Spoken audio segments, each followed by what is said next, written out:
রেস্টুরেন্টে এসে দেখা হয়ে যায় স্কুল জীবনের বন্ধু নিখিলেশের সাথে।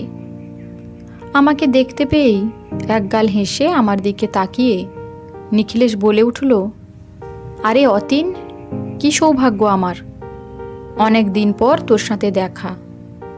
আমি তো ভাবতেই পারছি না। আমি কিছু বলার আগেই আমার বাবা মা বলে বসল, আর কি বলি বলো তো, এই বুড়ো বুড়িকে নিয়ে যত টানাটানি। আজ আমাদের 40তম বিবাহবার্ষিকী। আমার বৌমার ইচ্ছে হয়েছে আজ আমাদের নিয়ে ওই যে কি বলে ক্যান্ডেল লাইট ডিনার করবে। সেই জন্যই টানতে টানতে নিয়ে এলো এত দূরে। তুমি বলো তো, সেই বয়স কি আর আছে আমাদের? আপনার বৌমা তো ঠিকই করেছেন, তাই তো আপনজনদের নিয়ে চলে এসেছে আমার আপনজনে। নিখিলেশের এমন কথা শুনে থমকে যাই। তারপর জিজ্ঞাসা করি, তোর আপনজন মানে? হ্যাঁ, এটা আমারই রেস্টুরেন্ট, আমিই নাম দিয়েছি আপনজন। তোর নিজের রেস্টুরেন্ট?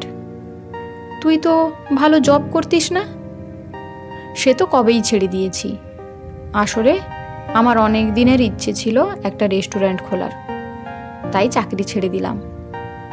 আচ্ছা শোন, কাকু কাকিমা সবাইকে নিয়ে ভেতরে যা, আমি সমস্ত ব্যবস্থা করে দিচ্ছি। নিখিলেশের কথা মতো আমরা ভেতরে যাই। নিখিলেশের অমায়িক ব্যবহারে মুগ্ধ না হয়ে কেউ পারে না। নিখিলেশকে দেখে স্কুল জীবনের কত কথাই মনে পড়ে গেল। আমরা ভালো বন্ধু ছিলাম স্কুলে, কলেজে এসে আলাদা হয়ে গেলাম। আমি সায়েন্স স্টুডেন্ট আর ও ছিল কমার্সের। নিজের চেষ্টাতেই ও লেখাপড়া করেছে। শুনেছিলাম ছোটবেলায় একটা বাইক অ্যাক্সিডেন্টে ওর বাবা মা মারা যান। জেঠুর কাছে মানুষ। আগে ওর সাথে প্রায়ই দেখা হতো আমার। চাকরি পাওয়ার পর থেকে যোগাযোগটা কমে গেছে, কিন্তু বন্ধুত্বের সেই টানটা আজও সমানভাবে রয়েছে। কিন্তু চাকরি ছেড়ে রেস্টুরেন্ট করতে গেল কেন, সেটাই তখন ভাবছিলাম। রেস্টুরেন্টে ডিনার সেরে নিই, বাবা মা তো ভীষণ তৃপ্তি করে খেয়েছে। রেস্টুরেন্টে এসে বাবা মা যে কী পরিমাণে খুশি হয়েছে সেটা বলে বোঝাতে পারবো না।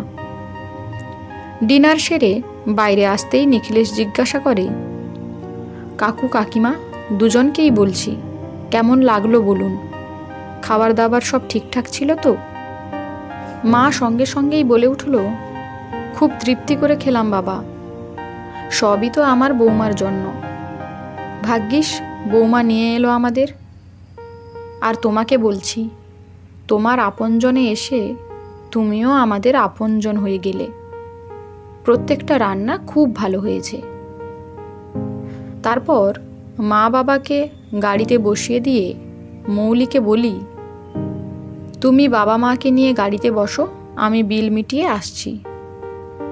বিল মেটাতে গিয়ে বিলটা হাতে নিয়ে দেখছি আর ভাবছি, এত কম টাকা মাত্র বিল হয়েছে, মনে হচ্ছে হিসেবে কোথাও ভুল হচ্ছে। তাই নিখিলেশকে বললাম, বিলটা একটু চেক করে দেখতো, মনে হচ্ছে কিছু ভুল হয়েছে।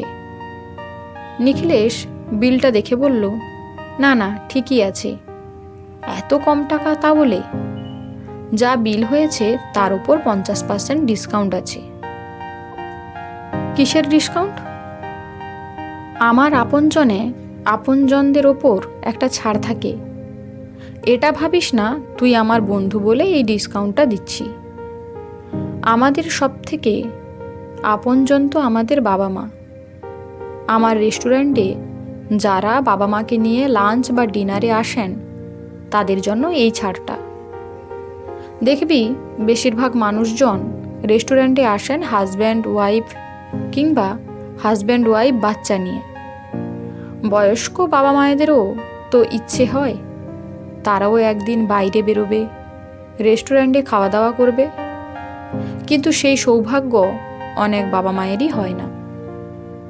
বাবা মাকে নিয়েও তো একদিন বেরোনো যেতেই পারে, তাই না? জানিস তো অতীন, আমার বাবা মা নেই। ছোটবেলায় মাকে হারিয়েছি।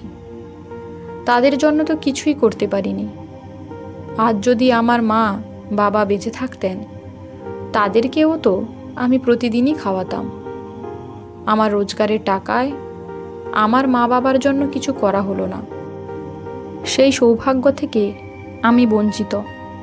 তাতে কি, আমার আপনজনে প্রায় দিনই তোর মতো কেউ না কেউ আসেন বাবা মাকে সঙ্গে নিয়েই, যারা আমার বাবা মায়ের মতোই।